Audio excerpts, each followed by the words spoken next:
beside one little knot of businessmen. Observing that the hand was pointed to them, Scrooge advanced to listen to their talk.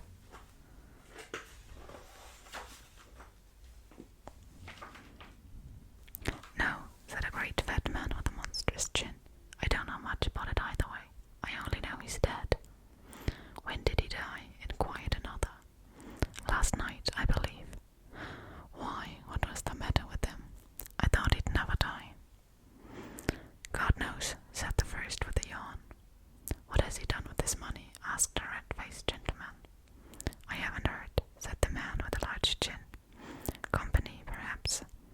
He hasn't left it to me. That's all I know. Bye-bye." Scrooge was at first inclined to be surprised that the spirit should attach importance to conversation apparently so trivial, but feeling assured that it must have some hidden purpose, he set himself to consider what it was likely to be. It could scarcely be supposed to have any bearing on the death of Jacob, his old partner, for that was past, and this coast province was the future. He looked about in that very place for his own image, but another man stood in his accustomed corner, and though the clock pointed to his usual time of day for being there, he saw no likeness of himself among the multitudes that poured in through the porch. It gave him little surprise, however, for he had been revolving in his mind a change of life, and he thought and hoped he saw his newborn resolutions carried out in this. They left the busy scene and went into an obscure part of the town, to a low shop where iron, old rags, buttered spoons, and greasy offal were brought. A grey-haired rascal of great age sat smoking his pipe. Scrooge and the Phantom came into the presence of this man, just as a woman with a heavy bundle slunk into the shop. But she had scarcely entered when another woman, similarly laden, came in too, and she was closely followed by a man in faded black. After a short period of blank astonishment, in which the old man with the pipe had joined them, they all three burst into a laugh. "Let the charwoman alone to be the first," cried she who had entered first. "Let the laundress alone to be the second, and let the undertaker's man alone to be the third. Look here, old Joe, here's a chance. If we haven't all three met, without meaning it. You couldn't have met in a better place. You were made free of it long ago, you know, and the other two ain't strangers. What have you got to sell? What have you got to sell?" "Half a minute's patience, Joe, and you shall see." "What odds then? What odds, Mrs. Dilber?" said the woman. "Every person has a right to take care of themselves. He always did. Who's the worse for the loss of a few things like these? Not a dead man, I suppose."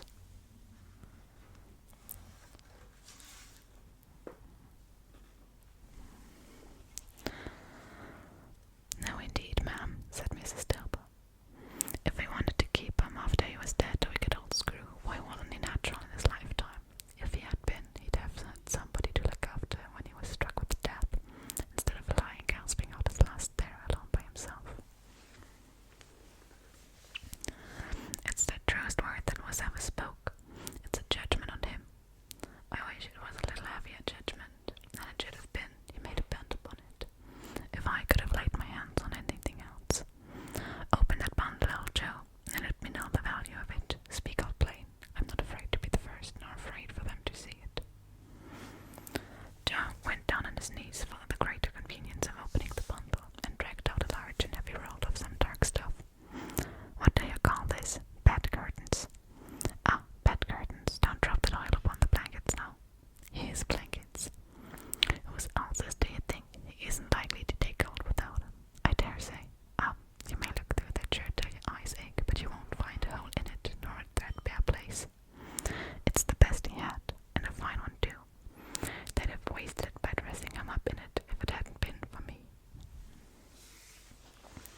his knees and laid each child a little cheek against his face, as if they said, "Don't mind it, father, don't be grieved." Bob was very cheerful with them, and spoke pleasantly to all the family. He looked at the work upon the table, and praised the industry and speed of Mrs. Cratchit and the girls. They would be done long before Sunday, he said. "Sunday, you went today then, Robert?" "Yes, my dear," returned Robert. "I wish you could have gone. It would have done you good to see how green a place it is, but you'll see it often. I promised him that I would walk there on a Sunday. My little child. My little child." He broke down all at once. He couldn't help it. If he could have helped it, he and his child would have been farther apart, perhaps, than they were. "Spectre," said Scrooge, "something informs me that our parting moment is at hand. I know it, but I know not how. Tell me what man that was with the covered face whom we saw lying dead." The ghost of Christmas yet to come conveyed him to a dismal, wretched, ruinous churchyard. The spirit stood among the graves and pointed down to one. "Before I draw nearer to that stone to which you point, answer me one question. Are these the shadows of the things that will be, or are they shadows of the things that may be only?" Still the ghost pointed downward to the grave by which it stood. Men's courses will foreshadow certain ends, to which, if persevered in, they must lead. But if the courses be departed from, the ends will change. Say it is thus with what you show me. The spirit was immovable as ever. Scrooge crept towards it, trembling as he went, and, following the finger, read upon the stone of the neglected grave his own name, Ebenezer Scrooge. "Am I that man who lay upon the bed? No, spirit, oh no, no. Spirit, hear me. I am not the man I was. I will not be the man I must have been, but for this intercourse. Why show me this, if I am past all hope? Assure me that I have yet may change these shadows you have shown me by an altered life." For the first time the kind hand faltered. "I will honor Christmas in my heart, and try to keep it all the year."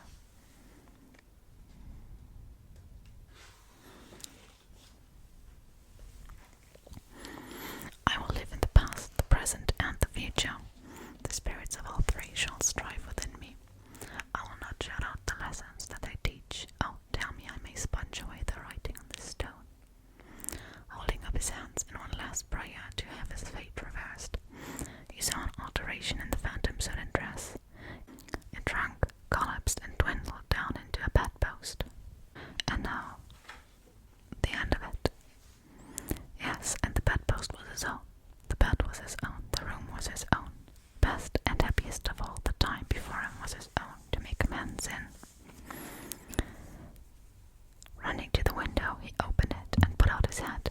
No fog, no mist, no night. Clear, bright, steering, golden day. "What's today?" cried Scrooge, calling downward to a boy in Sunday clothes, who perhaps had loitered in to look about him. "Eh? What's today, my fine fellow?" "Today? Why, Christmas Day." "It's Christmas Day. I haven't missed it. Hello, my fine fellow." "Hello. Do you know the Poulterers in the next street but one at the corner?" "I should hope I did." "An intelligent boy, a remarkable boy. Do you know whether they've sold the prize turkey that was hanging up in there? Not the little prize turkey, the big one." "What, the one as big as me?" "What a delightful boy. It's a pleasure to talk to him." "Yes, my boy."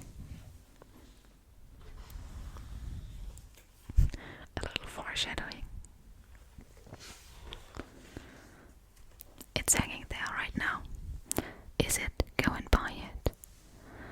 "Walker," exclaimed the boy. "No, no, I am in earnest. Go and buy it, and tell him to bring it here, that I may give them the direction where to take it. Come back with the man, and I'll give you a shilling. Come back with him in less than 5 minutes, and I'll give you half-a-crown." The boy was off like a shot. "I'll send it to Bob Cratchit's.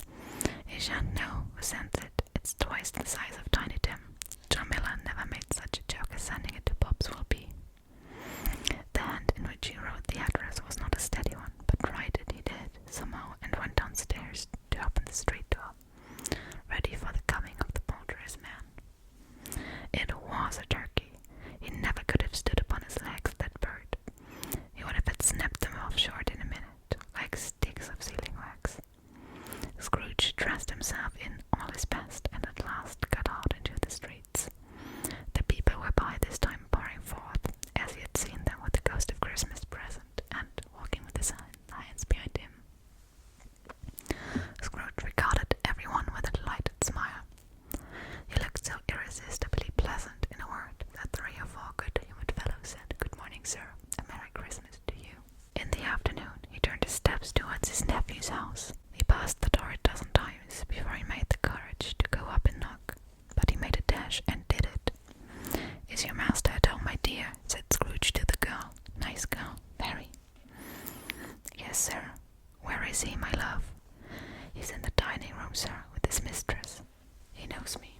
said Scrooge, with his hand already on the dining room clock. I'll go in here, my dear.